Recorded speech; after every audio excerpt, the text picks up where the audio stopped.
Hello everyone. Chapter 3 पढ़ रहे थे हम रोटेशनल मोशन यानी कि घूर्णन गति, जिसमें आज टॉपिक देखते हैं अभिकेंद्रीय बल या सेंट्रिपिटल फोर्स।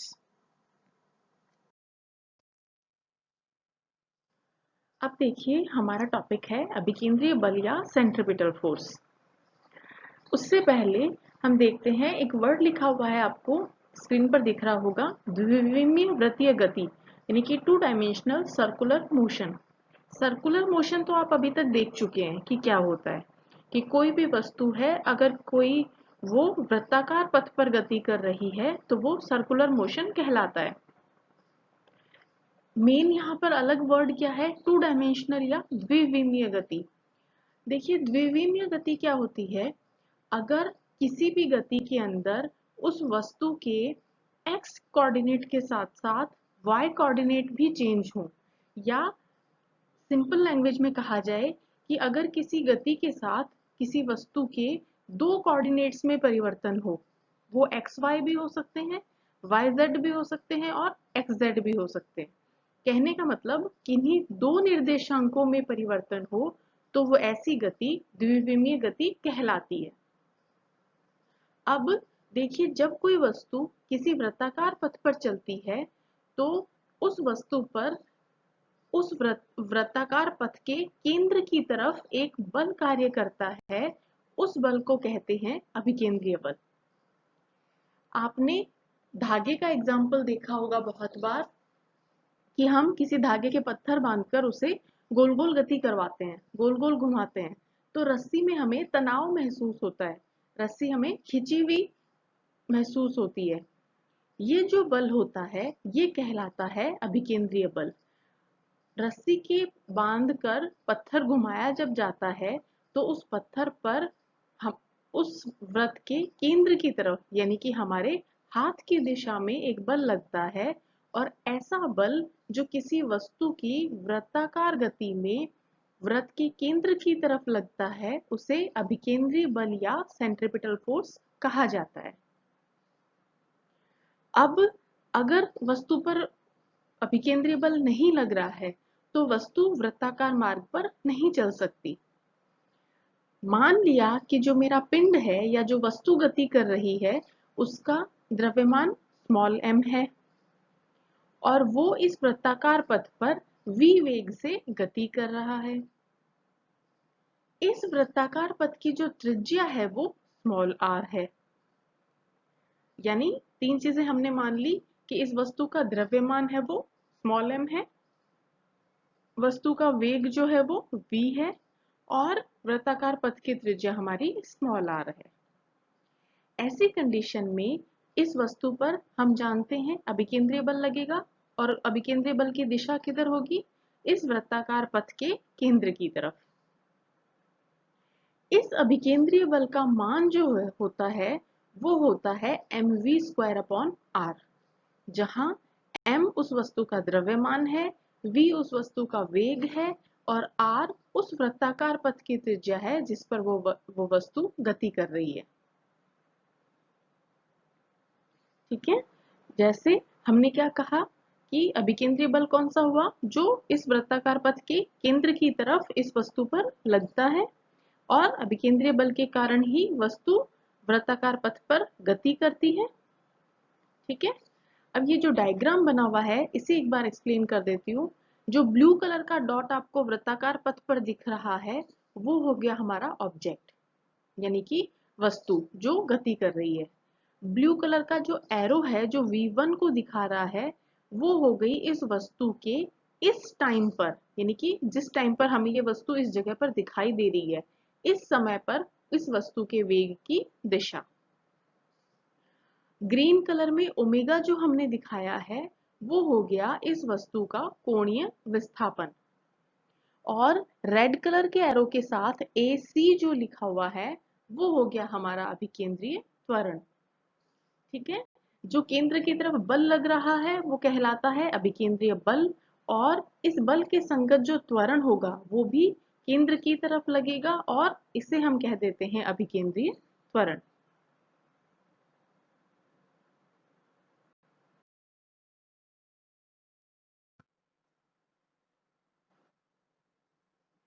अब देखिए, आपको पता है कि त्वरण जो होता है उसे इंग्लिश में एक्सेलरेशन कहते हैं, और एक्सेलरेशन को हम ए से लिखते हैं।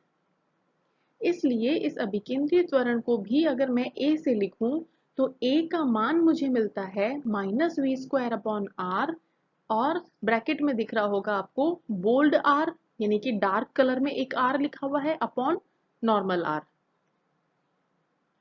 इसका क्या मतलब है, ए का मान जो है, परिमाण जो है, वो होगा आपका -v²/r। ये आपको मिला ए का परिमाण, परिमाण मतलब संख्यात्मक मान। लेकिन आपको पता है त्वरण जो होता है वो एक सदिश राशि होती है। इस सदिश राशि की दिशा में, यानी इसकी ए की जो त्वरण की दिशा अगर हमें बतानी होती है, उसके लिए हमने जो ब्रैकेट के अंदर बोल्ड में, सॉरी, हाँ, बोल्ड में आर अपॉन स्मॉल आर लिखा है। जहां जो बोल्ड आर है उसे आप कहते हो कि बोल्ड आर के अंदर जो सदिश आर है, यानी कि त्रिज्य सदिश जो है, उसका परिमाण भी है प्लस उसकी दिशा भी है। जो डार्क कलर का आर लिखा है उसमें उसका परिमाण भी है प्लस दिशा भी है, और जो उसके नीचे आर लिखा है उसमें केवल उस आर का परिमाण है, मैग्नीट्यूड है। ठीक है, ये जो ब्रैकेट वाली टर्म है आर अपॉन आर वाली, ये हमारी कहलाती है एकांक सदिश, और इसे हम डिनोट करते हैं यू आर से। यू उसके सब्सक्रिप्शन में आर लिखते हैं और ऊपर कैप लगा देते हैं, एक ऐसे तीर जैसा, एरो जैसा निशान लगा देते हैं जो कैप कहलाता है। इसे कहते हो आप एकांक सदिश। एकांक सदिश का मतलब क्या हुआ कि कोई भी सदिश है उसका मैग्नीट्यूड प्लस उसके दिशा बट्टे उसका मैग्नीट्यूड, इन दोनों चीजों को आप कंबाइंड रूप से कह देते हो एकांक सदिश। यानी अभिकेंद्रीय त्वरण ए का मान आपको क्या मिला, -v²/r। ये तो इसका परिमाण हो गया, और इसकी दिशा में एकांक सदिश आपका क्या हो गया, u r। अब क्योंकि आपको पता है कि रेखीय वेग और कोणीय वेग में क्या संबंध होता है, v बराबर ओमेगा इंटू आर होता है, तो v का ये मान यहां पुटअप करने पर हमें a का मान मिलता है -ω²r, जहां a हमारा क्या है, अभिकेंद्रीय त्वरण, v क्या है, किसी भी कण के या किसी भी वस्तु के वेग का परिमाण, r हो गई हमारे वृत्ताकार पथ की त्रिज्या, बोल्ड में जो r है वो है हमारा स्थिति सदिश, u r जो है उसे हम कह रहे हैं त्रिज्य सदिश या स्थिति सदिश की दिशा में एकांक सदिश, और ओमेगा हो गया हमारा कोणीय वेग। अब देखिए न्यूटन का नियम क्या कहता है, गति का नियम, F बराबर ma, यानी कि अगर कोई त्वरण a है और किसी वस्तु का द्रव्यमान m है तो उसके संगत जो बल होगा F का मान वो m इंटू a के बराबर होगा। यहाँ हमारे पास एक m द्रव्यमान की वस्तु भी है और उसका कुछ त्वरण भी है, तो इसका मतलब इस त्वरण के संगत जो बल होगा उसे आप लिखेंगे F बराबर m इंटू a, और इस a का मान कितना है आपका -v²/r into you are cap, या फिर -ω²r। तो f आपको मिल जाएगा m इंटू a के ये दोनों मान। तो अगर v की टर्म में लिखेंगे तो f बराबर हमें मिला -mv²/r यू आर कैप, और अगर ओमेगा की टर्म में लिखें तो f हमें मिला -mω²r। ध्यान रखिएगा ये जो ओमेगा स्क्वायर के साथ में आर आ रहा है वो बोल्ड में लिखा हुआ है, डार्क कलर में लिखा हुआ है, इसका मतलब वो स्थिति सदिश है, उसके अंदर मैग्नीट्यूड भी है, परिमाण भी है और दिशा भी है। ठीक है, इसलिए ओमेगा स्क्वायर वाली टर्म के साथ में ये यू आर कैप जो है ये अलग से मेंशन नहीं किया हुआ है। ठीक है, क्योंकि इस आर को इसने डार्क करके लिख दिया है, इसका मतलब दिशा को इस आर के साथ ही सम्मिलित कर लिया है। ठीक है, तो हमें अभिकेंद्रीय त्वरण क्या मिला, ए के दो वैल्यूज अगर v की टर्म में हो तो -v²/r, सिर्फ मैग्नीट्यूड अगर देखा जाए तो, और अगर ओमेगा की टर्म में देखा जाए तो -ω²r। इसी तरीके से सिर्फ बल का परिमाण देखा जाए, अभिकेंद्रीय बल का परिमाण देखा जाए तो F हमें मिलता है -mv²/r, और ओमेगा की टर्म में लिखा जाए तो -m ओमेगा स्क्वायर r। इस अभिकेंद्रीय त्वरण का एग्जाम्पल मैंने आपको 4-5 एग्जाम्पल पहले भी बताए हैं लेक्चर में। एक और एग्जाम्पल अगर यहाँ लेना हो तो जो हमारे इलेक्ट्रॉन्स होते हैं, आपने केमिस्ट्री में पढ़ा होगा या 10th क्लास में साइंस में पढ़ा होगा कि जो इलेक्ट्रॉन्स होते हैं वो नाभिक के चारों ओर वृत्ताकार पथ में गति करते हैं। तो ऐसे ही ये इलेक्ट्रॉनों की जो गति होती है ये अभिकेंद्रीय बल का एग्जाम्पल होती है। अभिकेंद्रीय बल के कारण ये नाभिक के चारों ओर वृत्ताकार कक्ष में गति करते हैं।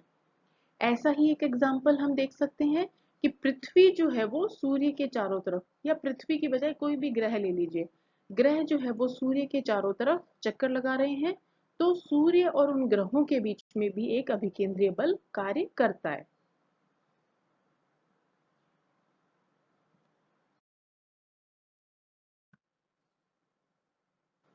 अब देखिए, अब जो हमने अभी तक पढ़ा है अभिकेंद्रीय बल और अभिकेंद्रीय त्वरण, उसी के कॉरस्पॉन्डिंग एक न्यूमेरिकल देख लेते हैं।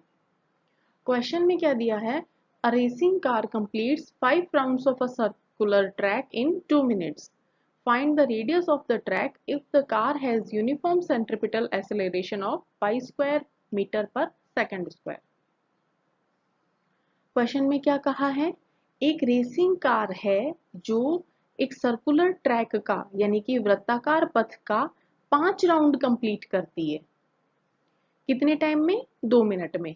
यानी एक रेसिंग कार 2 मिनट में एक सर्कुलर ट्रैक के 5 राउंड कंप्लीट कर लेती है।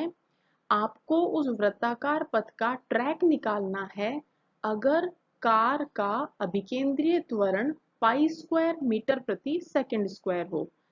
देखिए यहाँ मीटर प्रति सेकंड स्क्वायर है आपका इस अभिकेंद्रीय त्वरण का मात्रक। अभिकेंद्रीय त्वरण का मान कितना है? Pi square.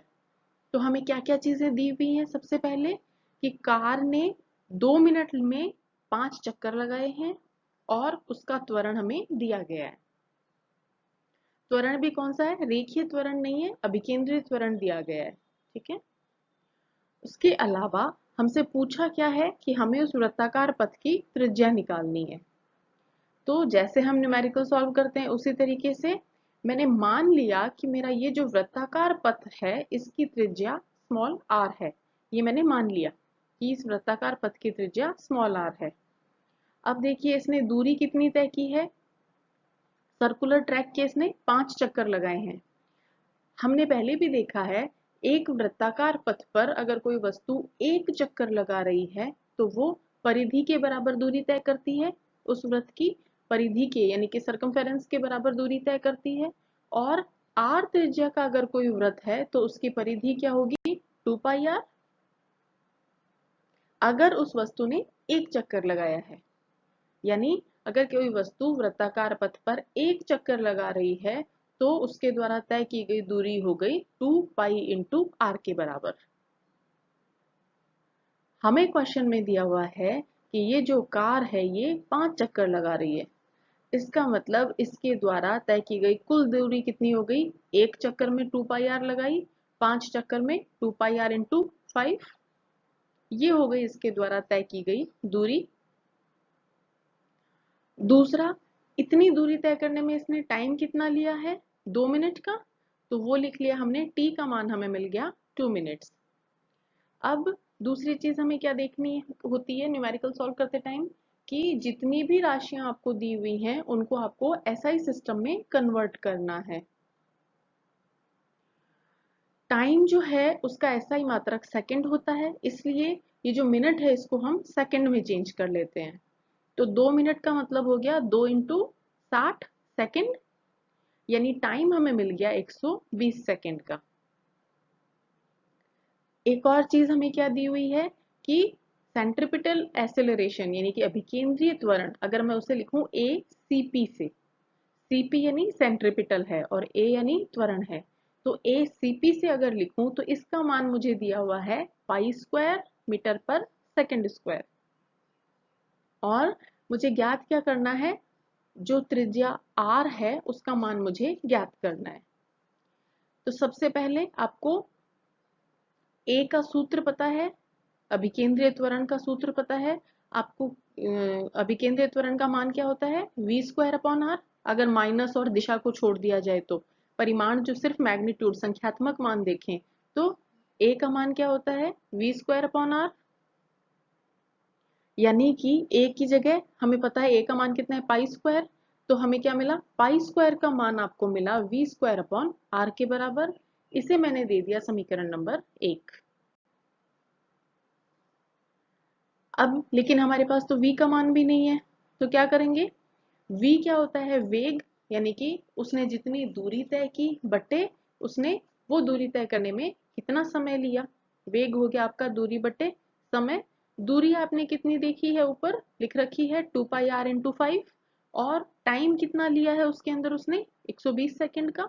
तो v आपको मिल गया 2πr × 5/120। ये हो गई मेरी समीकरण नंबर 2। अब समीकरण 2 से इस v का मान मैं समीकरण 1 में रख दूं तो π² का मान मुझे मिला 2πr × 5/120 का होल स्क्वायर, यानी कि v का मान रख दिया मैंने यहाँ पे, और बट्टे r। सॉल्व करने पर मुझे ये चीज मिली π²r/144। π² से π² दोनों साइड बराबर के दोनों साइड है तो ये कैंसिल आउट हो गया, यानी कि हमें r का मान मिला 144 मीटर। यही हमें ज्ञात करना था। यानी क्वेश्चन में हमें क्या दिया था कि उसने 5 राउंड लगाए हैं 2 मिनट में, और उसका त्वरण अभिकेंद्रीय त्वरण दिया था, और उसका हमें निकालना था त्रिज्या का मान। तो हमने 5 राउंड से निकाल लिया कि उसने टोटल कितनी दूरी तय की। समय हमें दिया गया है। सेंट्रीपिटल एक्सेलरेशन का फॉर्मूला हमें पता है v²/r होता है।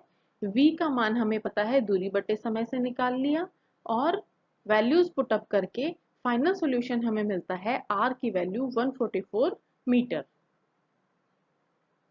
आई होप आपके ये क्लियर हुआ होगा क्वेश्चन। अगर नहीं हुआ तो एक बार खुद अपने हाथ से साथ साथ में कॉपी पेन लेके बैठिए और सॉल्व करने की कोशिश कीजिए। जैसे जैसे बोला जाता है वैसे वैसे स्टेप्स अटेन कीजिए, आपको आसानी से समझ में आ जाएगा।